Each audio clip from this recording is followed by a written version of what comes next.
Olá, pessoal. Como eu falei, eu vou fazer esse vídeo aqui para a gente fazer uma revisãozinha mais apurada sobre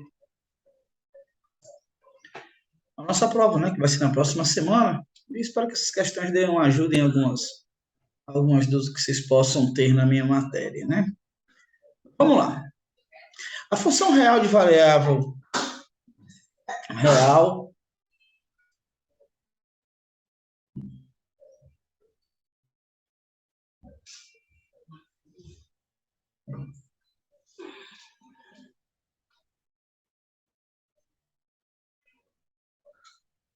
definida por f de x igual a 2a menos 6 vezes x mais 2 acrescente quanto? Eu vou lembrar de algumas definições de função, né? Na função, que a função é crescente quando o a for maior do que zero. Lembrando que nós estamos falando de uma função do primeiro grau. A função do primeiro grau é dada por ax mais b. Ela vai ser crescente quando esse a aqui, ou seja, o coeficiente do x, o número que está multiplicando o x, for maior do que zero. Ela vai ser crescente quando x for maior do que zero. Crescente, vou até colocar aqui para vocês.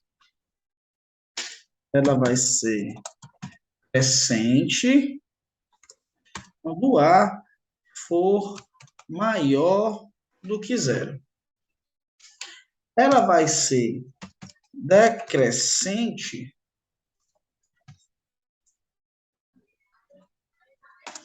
quando o a for menor do que zero. Tá certo? E ela vai ser constante quando a for igual a zero, né? Então, nesse caso aqui da gente, ele está querendo saber a função definida por f de x. Quem é o a dessa função? Ou seja, quem é que está multiplicando o x? É exatamente o 2a menos 6. Então, quando é que essa minha função vai ser crescente? Quando 2a menos 6 for maior do que zero. Não é isso que ele me disse aqui, olha? Do a for maior do que zero. Passo o 6 para lá, vou ter que 2a é maior do que 6. O a vai ser maior do que 6 sobre 2, então o a tem que ser maior do que 3. Então, quando é que essa minha função é crescente? Quando o a for maior do que 3. Simples assim. Se eu perguntasse quando é que a minha função tal vai ser constante? Quando isso aqui for igual a zero, que vai me dar que o a seja igual a 3. Quando é que ela vai ser decrescente? Quando for menor do que zero, que vai ficar o a menor do que 3. Certo? Situações simples que a gente já trabalhou em sala de aula também, né? Dada a função f de reais aplicada nos reais, definido por f de x é igual a 2x ao quadrado mais 3x, o valor de f de 1 menos f de 3 menos f de 2 é... O que é que eu tenho que fazer? Achar o f de 1, o f de 3 e o f de 2. Vamos achar o f de 1 primeiro. F de 1 vai ser, onde tiver o x, eu vou colocar 1. Vai ser 2 vezes 1 ao quadrado mais 3 vezes 1. Então, o meu f de 1 vai ser igual a 2 vezes 1 mais 3, que dá 5. Quem vai ser o meu f de 3? Vai ser 2 vezes 3 ao quadrado mais 3 vezes 3. Então, o f de 3 vai ser 2 vezes 9 mais 9, que vai ser 2 vezes 9, 18. 18 mais 9, 27. E o f de 2 vai ser igual a 2 vezes 2 ao quadrado mais 3 vezes 2. O meu f de 2 vai ser 2 vezes 4, mais, ninguém viu, mais 6. 2 vezes 4 dá 8. 8 mais 6, 14. Agora é só fazer. Quem é o f de 1 vai ficar 5, menos o f de 3 é 27, menos o f de 2, que é 14. Sinais, sinais diferentes, repete o sinal do maior, que é o menos, e subtrai. Menos 22 menos 14 vai ser igual a sinais iguais. Repete o sinal e soma. Menos 36. Então, identificar isso aqui, achar quem é o f de 1, o f de 3 e o f de 2. Depois a gente faz a operação que a questão me pediu. Ok? Também, nada demais, bastante batido e sem sala de aula. Olha a questãozinha do nosso mini-teste. Dada a função f de x igual a 2x mais 2, construa o esboço do gráfico. Eu estou colocando isso aqui porque isso vai abordar algumas questões que a gente vai ter na nossa prova. Certo? Tanto para identificar o zero da função, quem é o zero da função e coisas desse tipo. Então, vamos lá. Primeiro eu vou desenhar aqui. Opa, vou mudar aqui a cor.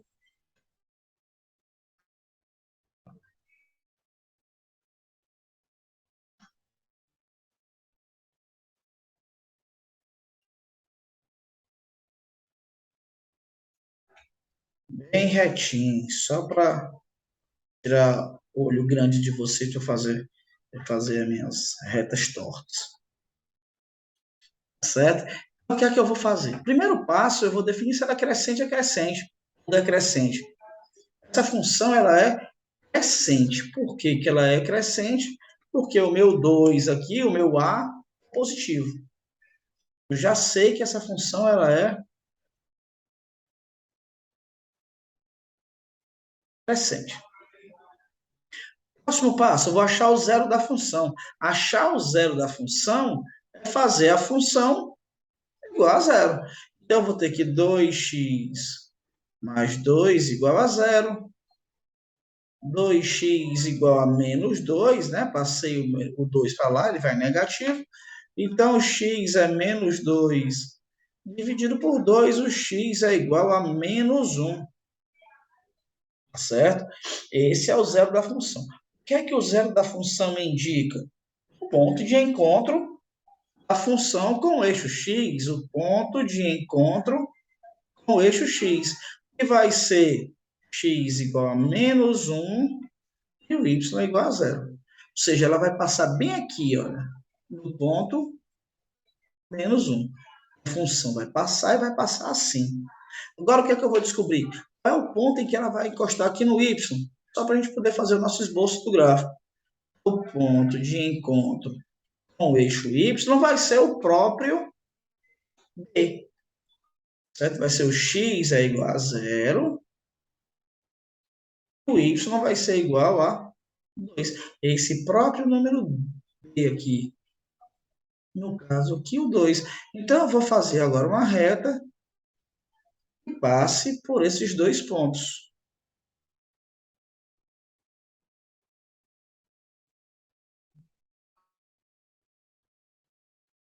Tá certo? Esse é o gráfico da minha função. Voltando. Onde é que vão ser os pontos de encontro? Vai ser o ponto do zero da função e o ponto B. Esses dois pontos de encontro é que vão definir os gráficos que a gente vai fazer. Se tiver que fazer. Certo? Algumas abordagens aí que a gente vai usar muito na nossa prova, tá ok? Agora a gente vai falar sobre arcos na circunferência, arcos e ângulos na circunferência, a gente encerrar a nossa revisão aqui. A medida do arco BC é 92 graus, ou seja, de B até C, aqui, 92 graus. As medidas de X e Y. O ângulo Y é um ângulo central. Por que ele é um ângulo central? Porque o vértice dele o centro da circunferência, certo? E o ângulo central tem a mesma medida do arco que ele forma. Então, logo, sem fazer conta, eu sei que o y é igual a 92 graus. E o meu ângulo x aqui é um ângulo inscrito. O que é um ângulo inscrito? É o ângulo cujo vértice pertence à circunferência. É um ponto que está na circunferência. Ou seja, aí o que é que eu sei sobre ele? Que esse ângulo x é a metade do arco que ele forma, que esse arco é o mesmo arco que esse ângulo central formou. Então, o x é igual a metade de 92, o que me dá aqui o x é 46, e 6 feio, 46 graus. Sem pensar muito. O máximo que vai acontecer é alguma mistura, alguma coisa do tipo. O que me leva a ver que o x é exatamente a metade desse ângulo y aqui, ó. Certo? Guardem essa relação, também bastante importante e bastante usada nas questões. A figura a seguir, o arco RS, alguém esqueci de colocar o tracinho aqui do arco, é de 140 graus, ou seja, esse pedacinho aqui é 140 graus. Determine as medidas A, B, C e X indicadas. O ângulo A aqui é um ângulo central, porque o vértice dele é o centro da circunferência, e ele está formando esse arco, de 140. Logo, o A, sem fazer muita conta, é 140 graus. Você vai reparar em outra situação. Aqui eu tenho um triângulo aqui, ó. Está formando um triângulo aqui. Pá, pá e pá. Certo? A soma dos ângulos internos de um triângulo dá 180, e eu sei mais uma coisa ainda. Esse lado aqui é um raio, e esse lado aqui do triângulo também é um raio. Eu posso garantir que esse lado aqui tem a mesma medida desse, o que vai formar um triângulo isósceles. E no triângulo isósceles, que tem dois lados com a mesma medida, também tem dois ângulos com a mesma medida, ou seja, B e C são congruentes, é a mesma medida. E eu sei que A mais B mais C dá 180. Eu sei que eles têm a mesma medida, eu sei que 140, que é o valor de A, mais B, ou C mais C, tanto faz, dá 180. B mais B é 2B, 180 menos 140, esse 140 passa para lá, né? Subtraindo. Então, eu tenho que 2B é igual a 40 graus, B é 40 dividido por 2, o B vai ser igual a 20 graus. Se o B é 20 graus, o C também é 20 graus. Já achamos a medida deles. E esse X? Esse X, eu posso usar duas estratégias para fazer.